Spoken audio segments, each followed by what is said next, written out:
나눌 하나님의 말씀은 시편 74편 12절부터 17절이 되겠습니다.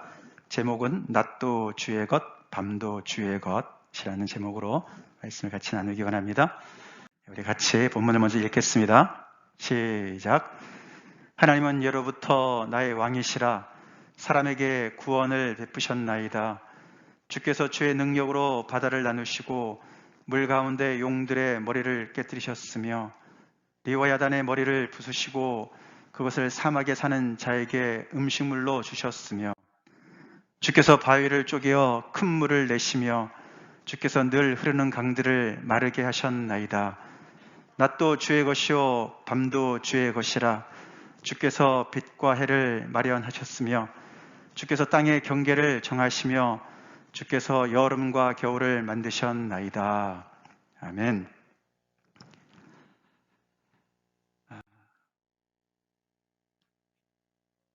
우리는 어려울 때 기도하게 됩니다. 그렇죠? 네. 내가 평소에 좀 기도를 게을리 하다가도 어렵게 되면 우리는 하나님의 이름을 부르고 기도하는 자리로 나가게 됩니다. 이 말도 맞지만 또 이 말도 맞는 것 같지 않습니까? 어려울 때 정작 기도해야 되는데 기도조차 안 나올 때가 있지 않습니까? 어려워서 기도가 안 되는 그런 것도 경험해 보지 않습니까? 둘 다 맞는 것 같지 않습니까? 그렇죠?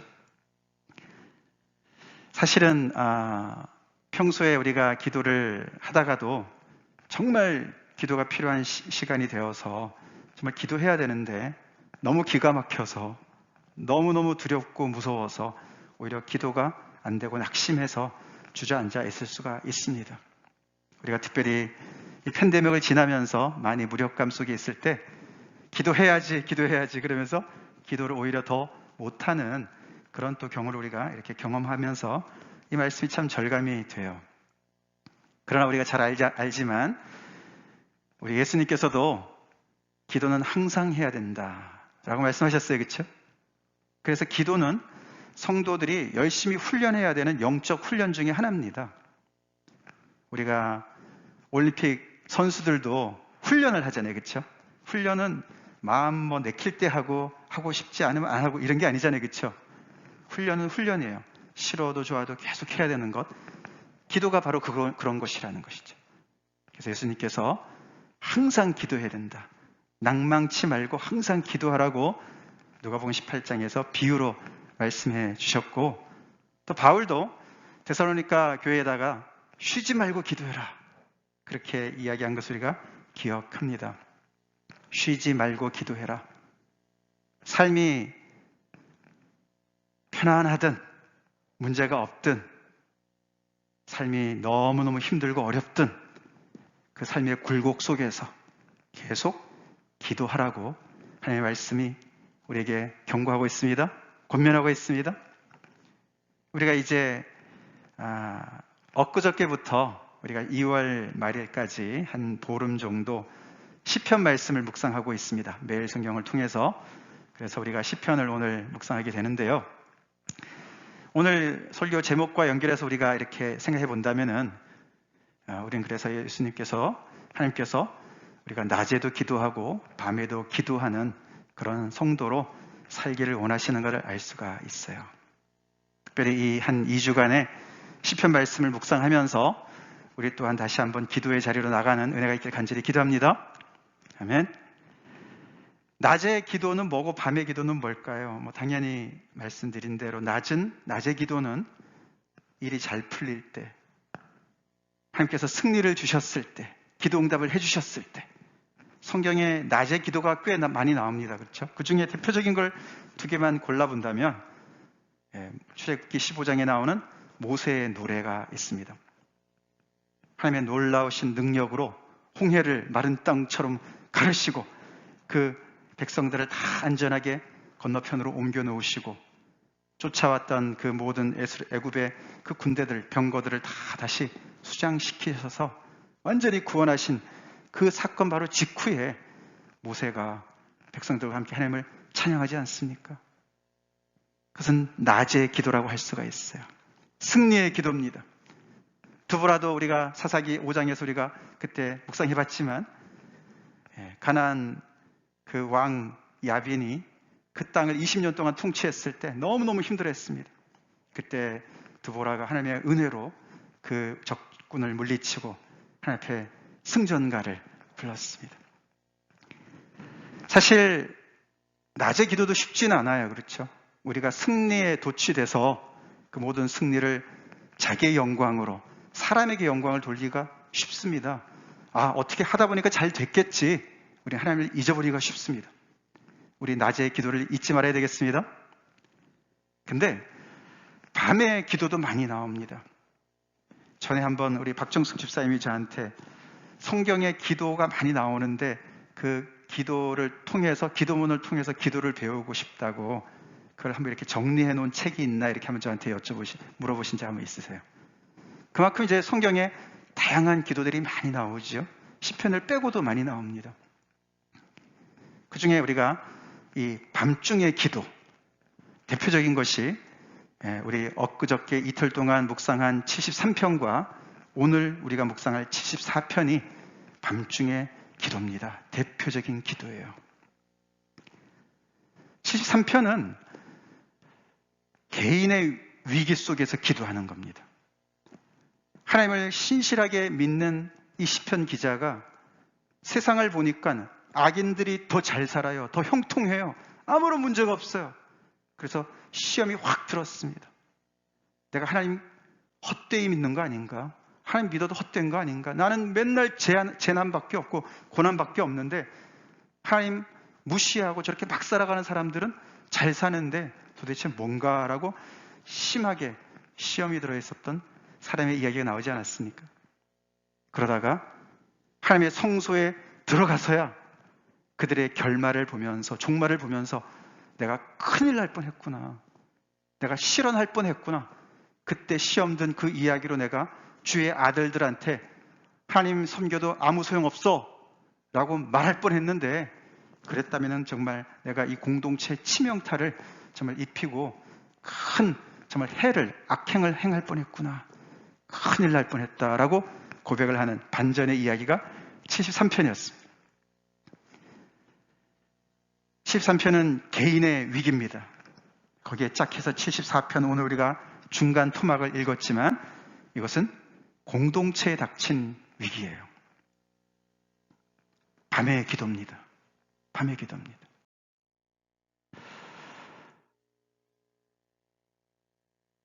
(74편을) 오늘 제목을 보시면은, 맨 앞에 보시면은 아삽의 마스길이다 이런 제목이 붙여져 있는데, 아삽은 그 예배를 인도하던 세 사람 중에 한 사람이죠.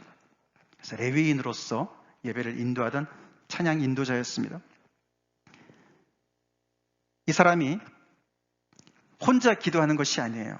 74편은 이스라엘 백성 전체가, 전 민족이 함께 하나님 앞에 탄원하는 기도예요. 죄송합니다.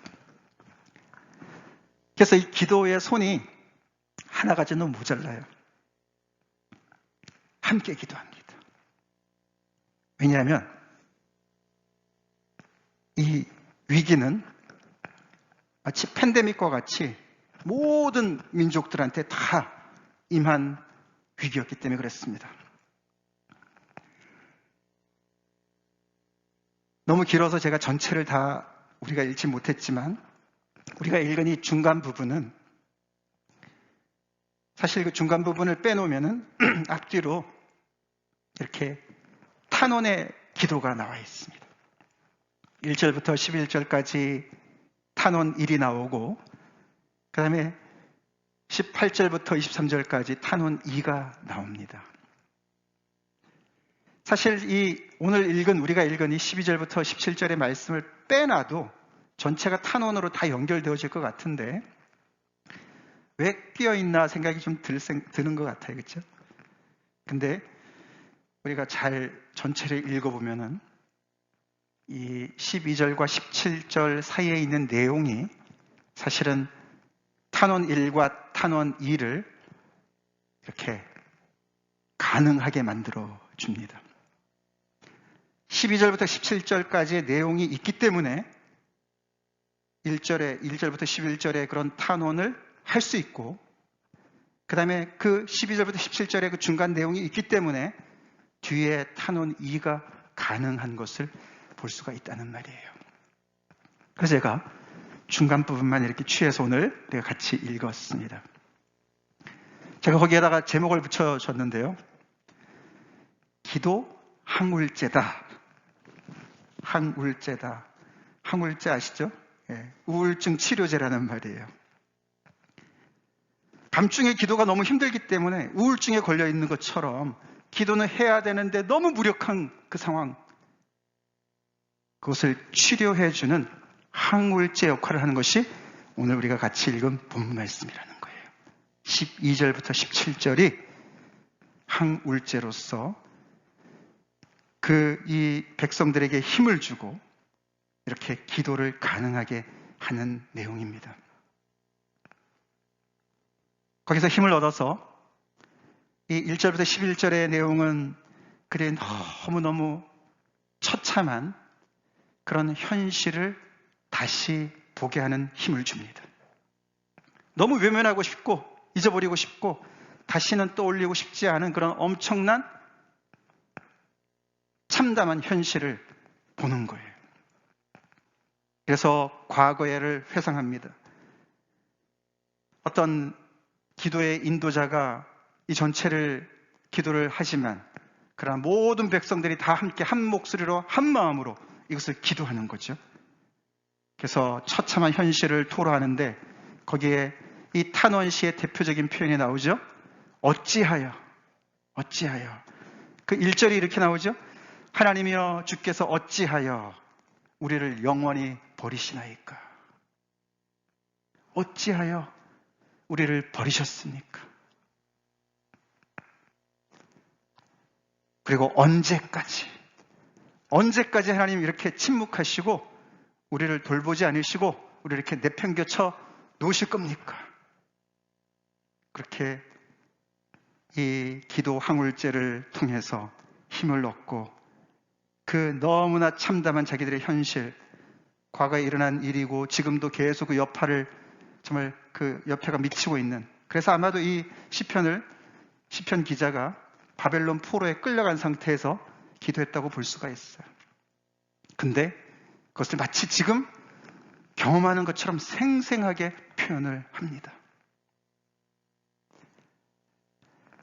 현실을 토로하는 게 보고서 형식으로 되어 있습니다. 그래서 자세합니다.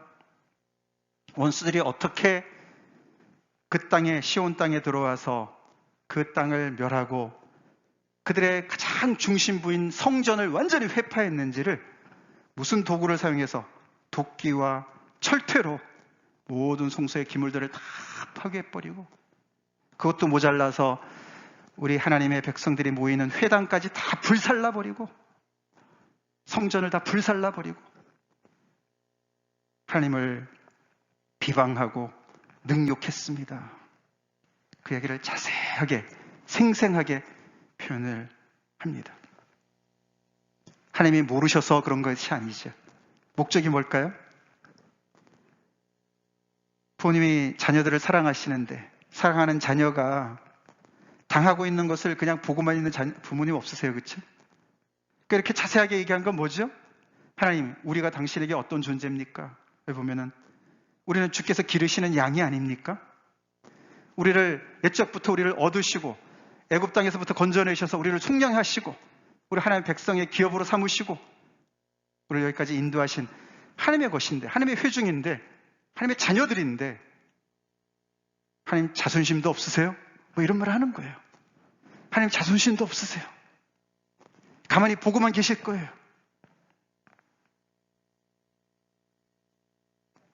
그런 아픈 기억을 되뇌면서 너무너무 힘든 그런 그 기억을 이렇게 하나님 앞에 토로하는 것은 이 12절부터 17절의 기도 항울제 때문에 가능한 거예요. 우리가 이 예루살렘 성전이 무너졌다, 그거를 우리가 참 이해하기가 힘듭니다. 우리가 그만큼 비중을 많이 둔 어떤 그 대상이 무너진 것을 이렇게 상상을 해봐야 되거든요. 우리 예를 들어서 20년도 전에 20년 됐나요? 그 우리 9/11 사건 말이에요. 쌍둥이 건물이 무너졌을 때 얼마나 충격이 컸습니까? 그렇죠? 모든 세상 사람들이 충격이 컸어요. 그렇죠? 그 정도가 아니에요. 이 유대인들에게 있어서, 이스라엘 백성들에게 있어서 이 예루살렘 성전은 정말 우주의 중심이에요. 나라가 좀 망하고 힘들어도 성전만 있으면 됐어요. 아까 73편에서도 말씀을 드렸지만 이 사람이 너무너무 힘들고 심한 마음에 아주 고민이 있었는데 그 문제가 어디가 해결됐다고요? 하나님의 성소에 들어갔을 때, 예배 드릴 때, 하나님께 예배 드리는 그 자리에서 그 모든 문제가 해결됐어요. 그만큼 이 성소는 그들의 삶의 중심이었습니다. 핵심이었습니다. 근데 그 성전이 완전히 더럽힘을 당하고 무너뜨리심을 당하고 불살라서 완전히 없애버린 거예요. 그 가장 중심부가 진공 상태가 된 거예요.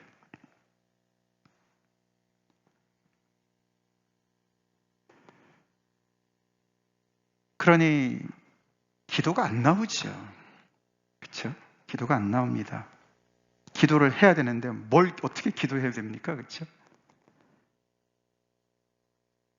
기도할 말도 없죠. 근데 이렇게 시편 기자가 그 마음속에 그 응어리를 풀어낼 수 있도록 기도의 말을 주는 거예요. 이 기가 막힌 상황 속에서 그 상황을 토로할 수 있도록 이 언어를 주는 거죠.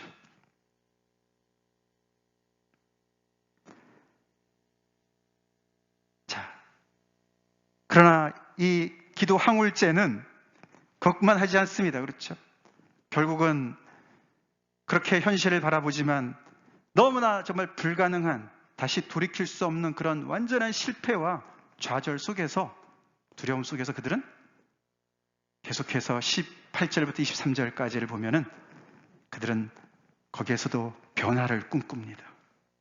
소망을 꿈꿉니다. 그래서 여호와여 기억하소서라고 외칩니다. 미래를 바라보는 거예요. 완전히 기도 못하는 우울증에 걸려 있다가 그들을 다시금 이 힘을 얻게 에너자이저가 되어서 그들에게 다시금 현실을 보고 그 속에서도 다시금 하나님께 나아가는 그런 힘을 주는 그런 내용이 오늘 12절부터 17절이라는 것이에요. 그들의 그 내용을 우리가 다는 읽지 못하겠지만 그 후반부를 보시면은 여호와께 두 가지를 기억해 달라고 기도해요. 첫 번째로는 하나님의 언약을 기억하세요. 언약을 기억하세요. 원수들이 다 빼앗아갔습니다. 그렇죠? 저 그들의 삶의 터전을 빼앗아갔습니다. 그들은 땅을 다 잃고 포로로 잡혀간, 이국 땅에 잡혀간 상황입니다. 성소도 빼앗아갔습니다. 그렇지만 그들은 알았어요. 원수들이 너무너무 포악하게 정말 이 땅의 모든 그런 자기들이 소중하게 여긴 걸 다 앗아갔지만 그들이 앗아가지 못한 것이 있다는 것을 알았어요. 첫 번째가 그게 뭐죠? 하나님의 언약이라는 거예요. 하나님의 언약. 하나님의 언약을 기억하세요. 그렇게 기도해요. 하나님 언약의 약속에 신실한 분 아니십니까? 우리 오늘 찬양에도 주의 약속 우리가 새겨봅니다. 그 약속이 바로 언약이죠. 하나님은 시건치 않으시는 분이시죠? 약속을 하시고는 지키지 않는 그런 분이 아니시죠? 하여튼 문제는 분명히 있고 이유는 잘 모르겠지만 하여튼 우리한테 너무나 엄청난 일이 벌어졌습니다. 그러나 하나님 우리를 버리지 않는 것을 저희가 믿습니다. 하나님 언약을 믿습니다. 그러면서 하나님의 백성들을 여러 표현으로 표현합니다. 우리는 주의 맷비둘기입니다. 우리는 주의 비둘기들입니다. 가난한 사람들이 제물로 바치는 게 비둘기였어요. 우리는 하나님의 백성들이고 하나님께서 귀하게 여기시는 자들인데 이방인들한테 마치 제물처럼 이렇게 바쳐졌습니다. 그런 얘기예요. 굉장히 자기들이 무력한 존재인 것을 그렇게 표현하죠. 그리고 주의 가난한 자라고 표현합니다. 18절에 보면. 그리고 학대받은 자라고 표현합니다. 그리고 가난하고 궁핍한 자라고 표현합니다. 언약 백성이 지금 그런 상태에 있습니다. 하나님. 근데 하나님 괜찮으세요? 가만히 계실 거예요? 그렇게 하나님이 계속 모티베이트를 시키는 거예요. 그래서 뭐라도 하십시오. 뭐라도 하셔야 되는 것이 아닙니까? 그게 기도죠. 그렇게 기도합니다. 그 다음에는 주의 원수들을 기억하라고 합니다. 그들이 지금 오만방자해서 하나님을 종일 비방합니다. 그들이 하나님을 너무너무 무시하고 능욕하고 있습니다. 이 문제 우리만의 문제가 아닙니다. 하나님의 문제입니다. 하나님께서 가만히 계시고 이 능력을 다 받으실 겁니까? 이 원수들을 가만히 놔두실 겁니까? 그렇게 기도를 하는 거예요.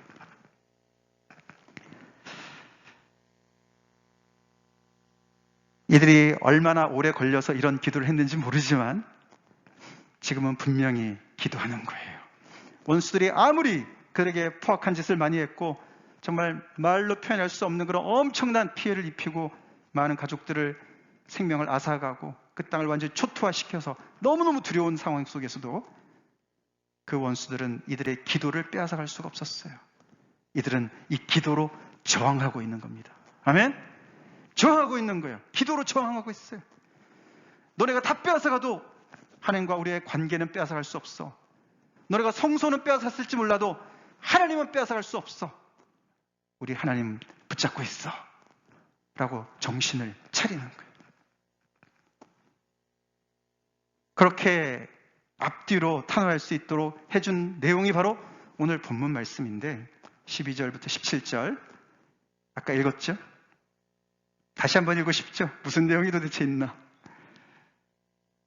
거기 보시면은 두 가지로 설명을 해요. 첫 번째로는 하나님은 예로부터 나의 왕이시라 사람에게 구원을 베푸셨나이다. 잘 들어보세요. 이것이 우리의 기도의 항울죄가 됩니다. 기도를 못하고 계속해서 기도해야 되는데 그 우울증에 빠져 있는 것을 고치는 약이 될 수 있다고요. 첫 번째 뭘 알아야 되냐면 우리 하나님은 구원을 베푸셨고 베푸실 왕이시라고 고백하는 겁니다. 그걸 아는 겁니다. 아무리 기박힌 상황 속에서도 구원을 이루실 수 있는 능력의 분이십니다. 왕이십니다. 만왕의 왕이시라는 거예요. 두 번째로 오늘 13절부터 쭉 그 뒤에 16절까지 17절까지 더 이렇게 지배적으로 나오는 단어 내용들이 바로 이 두 번째 건데 그건 다른 것이 아니라 능력의 창조주 되신 하나님을 얘기하고 있어요. 능력의 창조주 하나님. 근데 하나님께서 창조하신 내용을 우리가 창세기에 나오지 않습니까? 1장부터 1장, 2장이 나오는데 여기 오늘 시편 13절부터 16절, 74편 13절부터 16절, 17절까지 내용을 보면은 창세기 1, 2장과 조금 내용이 달라요. 여기서는 어떻게 얘기합니까? 하나님께서 세상을 인간들이 살 수 있도록 이렇게 모든 환경을 조성하시고 그들이 거기에서 정말 생활할 수 있도록 해주시기 위해서 원수들과 싸우셨어요. 그렇죠? 그냥 무에서 유로 있으라 이렇게 창조하신 것이 창세기 1, 2장인데 여기를 보니까 그 혼돈의 세력이 있습니다. 어둠의 세력이 있습니다. 뭐죠? 바다 가운데 물속에 용들이 있었어요. 그리고 리워야단이라는 존재가 있었습니다. 리워야단이라는 존재 우리가 전에 이사야서 말씀을 우리가 볼 때도 나왔었고요. 또 욥기에 자주 나옵니다. 이 리워야단이라는 이 단어는 악어라고도 표현을 해요. 번역도 합니다. 그래서 이 sea monster예요. 바다 괴물이에요. 이 리워야단이라는 존재는 그 고대 근동 지방의 그 신화에도 나오는 존재입니다. 그래서 혼돈의 세력의 대표 인물인 거예요. 대표 인물이에요. 그래서 하나님께서 창조를 어떻게 하셨냐면은 그런 무질서와 혼돈의 세력을 잠재우시고 머리를 깨뜨리시고 그 속에서 질서를 이루신 거예요. 바다를 평정하시고 그 모든 무질서를, 세상의 모든 무질서를 완전히 주장하고 있는 그 어둠의 세력들을 하나님께서 다 때려 눕히시고 부수시고 그것을 사막의 자연들에게 음식물로 다 주시고 하나님께서 정말 필요한 대로 다 모든 것을 고치셔서 낮도 만드시고 밤도 만드시고 그리고 여름도 만드시고 겨울도 만드시고 빛과 해를 마련하시고 땅의 경계를 정하셔서 세상이 평화롭게 질서 있게 생명이 가능한 환경으로 조성하셨다. 그렇게 얘기를 합니다. 구원을 베푸셨고 베푸실 왕이시며 이렇게 놀라운 능력으로 무질서를 다스리시고 혼돈을 다스려서 정말 사람 살 곳으로 능히 만드실 수 있는 창조의 하나님. 이 두 이야기가 왜 이렇게 그가 기도할 수 있는 힘을 줄까요? 어떻게 항울제가 될까요? 이 시편 기자는 지금 현재 자기들이 닥친 그 현실이 마치 하나님께서 처음 창조하실 때 이 혼돈의 무질서가 쫙 지배하는 리워야단이 지배하고 용들이 지배하는 그래서 혼돈 속에 무질서 속에 그냥 갇혀있는 그런 상태로 두고 있는 거예요.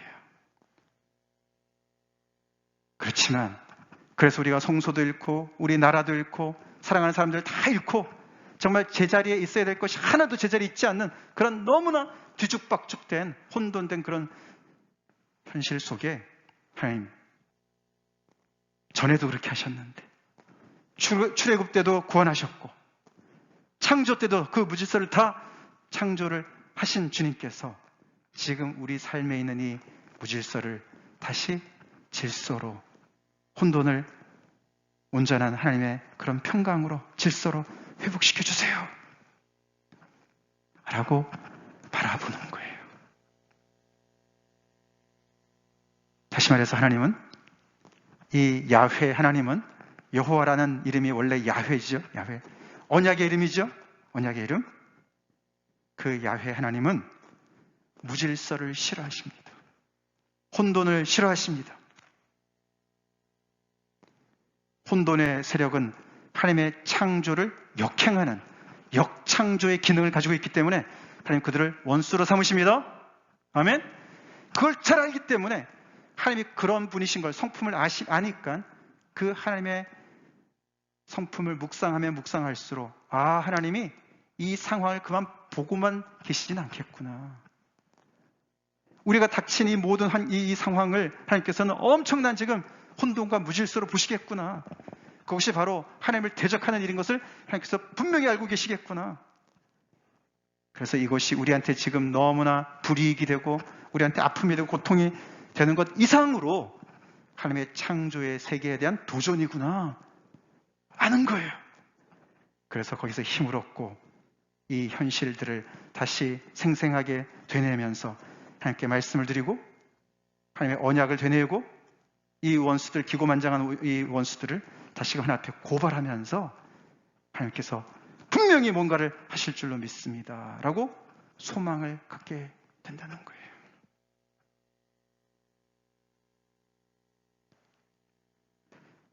그러니 밤의 기도는 하나님께서 낮도 만드셨고 밤도 만드셨지만 밤을 능히 통치할 수 있는 하나님인 것을 우리가 알지 못하면 우리는 밤에 질 수밖에 없습니다. 밤의 세력에 눌릴 수밖에 없습니다. 어둠의 세력에 눌릴 수밖에 없습니다. 하나님은 밤도 지배하시는 분인 것을 우리가 믿어야 되겠습니다. 그래서 이들은 기도하는 거예요. 혼자 하지 않고 함께 기도해요. 그래서 이제 이런 질문이 들어요. 그렇게 기도를 하나? 기도 우울증에 걸려서 기도를 안 하나? 뭐 무슨 차이가 그렇게 있을까? 그런 생각 안 드세요? 아니 그래서 뭐 74편을 기도했다 그래 쳐요. 기도했어요. 그죠? 근데 그 기도가 응답이 당장 안 됐습니다. 그렇죠? 적어도 70년이 걸렸어요. 그럼 그렇게 굳이 뭐 기도해야 될 이유를 우리가 찾지 못하지 않습니까? 뭐 기도 안 해도 하나님께서 하나님의 때가 되면 하나님께서 다 알아서 하시고 뭐 기도해도 안 들어주시고 그런데 꼭 뭐 기도를 해야 되나? 기도를 하나하나 무슨 차이가 있을까? 그런 생각이 우린 들어요. 안 들어도 그런 생각이 잠재적으로 있기 때문에 우리는 기도를 안 합니다. 기도 안 해요. 기도해봤자 무슨 차이가 있을까? 이렇게 하나님이 어떤 분이신가를 알아서 이런 상황 속에서 이렇게 74편처럼 기도하는 게 중요할까요? 그 당시에 중요할까요? 왜 중요할까요? 중요하니까 성경에 들어가 있겠죠, 그죠? 왜 중요할까요? 여러 가지가 있겠지만 저는 이 한 가지만 딱 생각해 보고 싶습니다. 쉽게 표현한다면은 이렇게 표현할 수 있을 것 같아요. 이렇게 기도하면요, 문제는 해결 안 됐어도 공은 이제 상대편으로 넘어간 거예요. 여러분 배구 아시잖아요. 배구. 우리 한 3, 4년 전에 우리 교회 여기 와서 올라와서 여름에 우리 야외 예배 드릴 때 우리 온 식구들이 같이 배구도 하고 막 그랬는데, 그죠? 배구 룰을 아시잖아요. 그죠? 일단 공이 넘어오면은 그 공이 우리 안에서 떨어지면 안 돼요. 그죠? 그러면 실점해요. 어떻게든지 간에 3번 안에 쳐서 상대편으로 넘겨야 돼요. 그쪽에서 떨어지면 그쪽에서 벌점을 하는 거잖아요. 그죠? 일단 공을 넘기는 게 중요합니다. 그죠? 기도가 바로 그런 거라는 것이죠. 74편의 기도를 하나님 앞에 드린 사람은, 드린 공동체는 그 공이 이제는 상대편으로 넘어간 거나 마찬가지예요. 다시 말해서 이제는 하나님의 소관으로 넘어갔다는 거예요. 아멘? 기도가 그래서 중요합니다. 나의 문제인데, 철저하게 나의 문제고 우리의 문제인데, 기도하는 그 순간부터 이 공이 떠나서 하나님 쪽으로 넘어갔어요. 이제는 하나님께서 핸들하실 거예요. 그게 왜 중요하죠? 그래야 우리는 이 말씀대로 감사함을 잃지 않게 되고요, 하나님의 평강을 지킬 수가 있습니다. 그 공을 그냥 계속 잡고 있으면요, 우리는 떨어뜨릴까 두려워서 떨어뜨리고 그냥 거기에 짓눌려서 우울증에 걸립니다. 기도 우울증에 걸려요. 그러나 우리가 기도하는 그 순간 공은 네트로 넘어갔고, 그래서 우리는 어떻게 해요? 하나님께서 하나님의 때에 해결하실 것을 믿고 어린아이처럼 하나님께 이 말씀처럼 같이 읽어볼까요? 시작. 아무것도 염려하지 말고 다만 모든 일에 기도와 간구로 너희 구할 것을 감사함으로 하나님께 아뢰라. 그리하면 모든 지각에 뛰어난 하나님의 평강이 그리스도 예수 안에서 너희 마음과 생각을 지키시리라. 아멘. 염려 부질없어요. 너희가 염려함으로 키를 한 자나 더 하겠느냐? 왜 염려하느냐? 염려한다고 뭐가 되느냐? 다 알지만 염려해요, 우리는. 그렇죠? 그 기도하지 않아요. 이런 혼돈의 세계에서 하나님께서 뭘 하실 수 있을까? 우리 나름대로 생각하면서 거기서 답을 얻으려고 애를 쓰지만 안 보여요. 길이 안 보여요. 미래가 없어요. 그래서 우리는 기도하지 않아요. 이렇게 정말 기가 막힌 상황 속에서 74편은 기도를 가르쳐주고 있어요. 이렇게 기도하라고 하십니다. 그래서 우리가 우리 편에 넘어온 공을 상대편으로 하나님께로 넘기라고 이 말씀이 가르쳐주는 겁니다. 그럴 때 우리는 우리 마음속에 구원의 감사를 잃지 않습니다.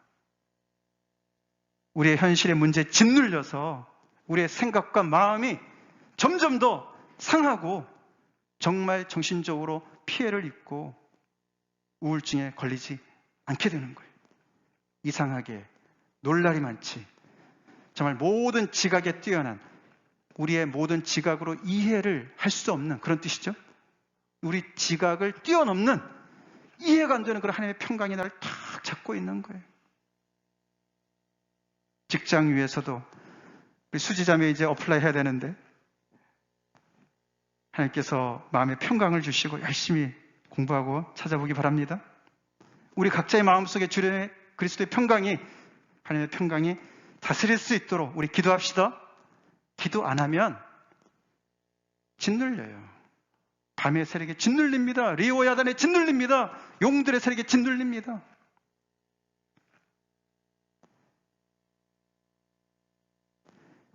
그리고 그 상대편으로 넘어갔는데, 하나님께로 넘어갔지만 사실 상대편은 원수들이에요. 원수들이 이제 큰일 났어요. 하나님께서 가만히 안 계시기 때문에 그렇습니다. 우리가 기도할 때 우리를 향한 모든 원수들에게 화살이 부메랑이 되어서 원수들로 향할 줄로 믿습니다. 하나님께서 그 모든 것을 원수를 향해서 하나님께서 일하실 거기 때문에. 원수들은 우리가 이렇게 두려워서 정말 실패감 속에서 완전히 그냥 오그라들기를 바라지요. 그런데 우리가 기도할 때 전세가 역전됩니다. 또 한 가지를 살펴본다면요, 우리 73편에서 찾아보고 싶은데, 바로 어제 우리가 묵상한 건데 같이 읽겠습니다. 시작. 하나님께 가까이함이 내게 복이라. 아멘. 아멘. 기도 하나 안 하나 차이가 없는 것이 아닙니다. 기도하면서 우리는 하나님께 가까이 나갑니다. 그렇지 않습니까? 그 자체가 복이라고 얘기하지요. 아멘. 하나님께 가까이 가는 게 복이에요. 그래서 어려운 중에도 감사함을 가지고 하나님의 평강을 가지고 함께 가까이 가는 복을 누리면서 그 어려운 시절을 견뎌나가는 것이 하나님의 자녀라는 거예요. 그래서 한 가지 우리가 미스하면 안 되면, 놓치면 안 되는 게, 하나님께 가까이 한다, 그 말 속에 이 73편 전체를 우리가 이해를 해볼 때요, 이 하나님과 나, 하나님 앞에서의 단독자, 아무도 없고 하나님과 나만, 그런 뜻이 아닙니다. 하나님께 가까이 가면 갈수록 하나님의 사람들의 공동체와 결속력을 다지는 것을 함께 볼 수가 있어요. 73편에 아까도 말씀을 드렸지만, 이 사람이 너무너무 괴로우니까 뭐라고 했습니까? 나도 정말 저 악인들처럼 그렇게 좀 하고 싶은 말 다 하고, 하고 싶은 행동 다 하고, 내가 원하는 대로 다 그냥 따라 살고, 그리고 주의 아들들한테, 다음 세대들, 믿음의 후배들한테도 너네도 그렇게 살 필요 없어. 너네 하나님 믿는다고 그렇게 살 필요 없어. 그렇게 말을 하려고 말이 여기까지 나왔었어요. 턱까지 찼었어요. 근데 꾸역꾸역 참았어요. 그러고 나서 성소에 들어가 보니 내가 진짜 큰일 날 뻔했구나. 그때 내가 실언을 했었으면, 말을 뱉었었으면 이 공동체에 엄청난 해악을 끼쳤겠구나. 정말 소스라치게 놀라면서 내가 얼마나 무지몽매한지요. 제가 짐승과도 같습니다. 하나님 용서해 주세요. 그렇게 회개합니다. 그래서 그는 하나님께 가까이 가면 갈수록 하나님을 따르는 백성들과 더욱더 하나가 됩니다. 결속을 이룹니다. 그게 공동체고, 공동체는 동고동락하는 게 공동체지요. 아멘? 아멘이십니까? 동거동락이 아니에요. 동거동락이라고 그러는데 동고동락. 함께 고통을 받고 함께 기쁨도 누리는 게 가족이자 공동체예요. 이 시편 기자는 73편, 74편의 이 시편 기자는, 아삽의 시라고 제목 붙여진 이 시편 기자들은 어려운 중에 하나님께 더욱더 가까이 가면서, 또 그와 함께 공동체 안에서 더욱더 결속을 다지면서 동고동락하면서 그 복을 누리면서 마음의 감사함을 빼앗기지 않으면서 하나님의 평강을 가지고 그 어려운 시절을 견뎌 나갔어요. 배구 게임을 잘했다는 거예요. 배구는 혼자 하는 게임이 아니지 않습니까? 그래서 우리는, 기도는 영적인 훈련인데 개인 기도도 해야 되고요. 합심 기도도 해야 됩니다. 함께도 기도해야 됩니다. 아멘이십니까? 교회가 함께 모여서도 기도를 해야 돼요. 그것도 훈련입니다. 훈련. 그래서 우리가 새벽 기도도 계속 같이 하고 이렇게 예배를 통해서도 같이 기도하지 않습니까? 하나님께 가까이 한 것을 철저하게 혼자 하실 겁니까? 이제 앞으로 우리 마스크도 벗을 건데요. 우리 오늘 이 말씀을 우리의 현 삶에도 충분히 적용할 수가 있습니다. 여러분, 이 팬데믹을 지나가면서 곧 끝이 오길 바라지만 더 많이 기도하셨습니까? 기도가 더 안 됐습니까?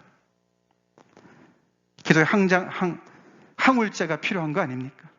오늘 이 말씀을 가지고 다시금 힘을 얻으셔서 기도하시는 자리에 나가십시오. 개인적으로 또 공동체적으로 같이 기도하는 그런 은혜가 있는 저희가 되게 간절히 기도합니다. 다 같이 기도하시겠습니다.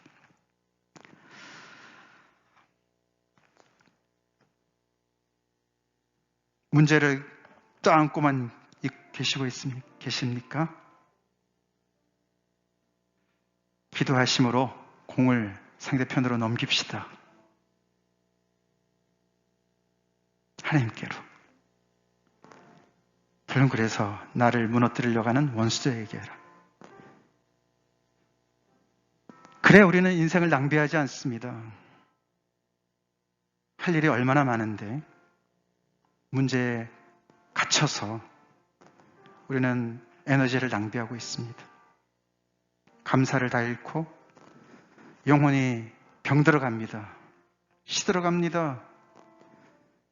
하나님의 평강을 잊어버리고 이 혼돈 속에서, 암흑 속에서, 무질서함 속에서 정말 원수가 원하는 대로 망해가고 있습니다.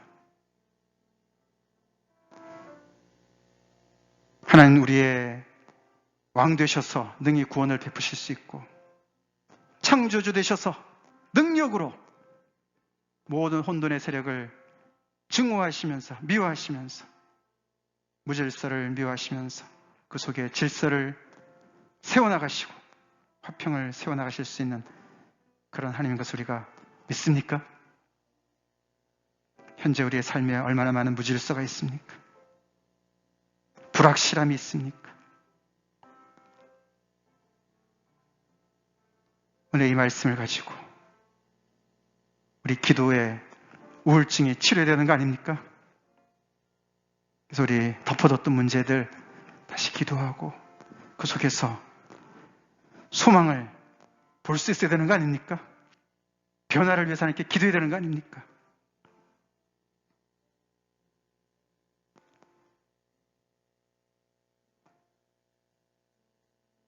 영적인 훈련에 얼마나 임하고 계십니까? 예수님이 왜 항상 기도하고 낭망치 말라고 말씀을 하셨겠어요? 낮에도 기도해야 되고 밤에도 기도해야 됩니다. 낮도 주의 것이고 밤도 주의 것입니다. 하나님의 주권을 인정하고 평소에 계속 영적인 훈련을 합시다. 개인적으로 공동체적으로 합시다.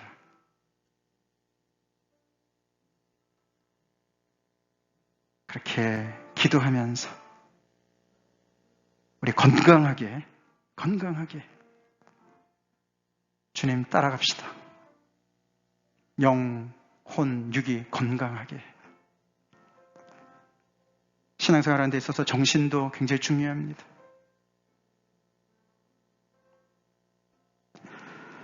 말씀 가지고 하나님 앞에 간절히 우리 각자가 기도로 나가겠습니다.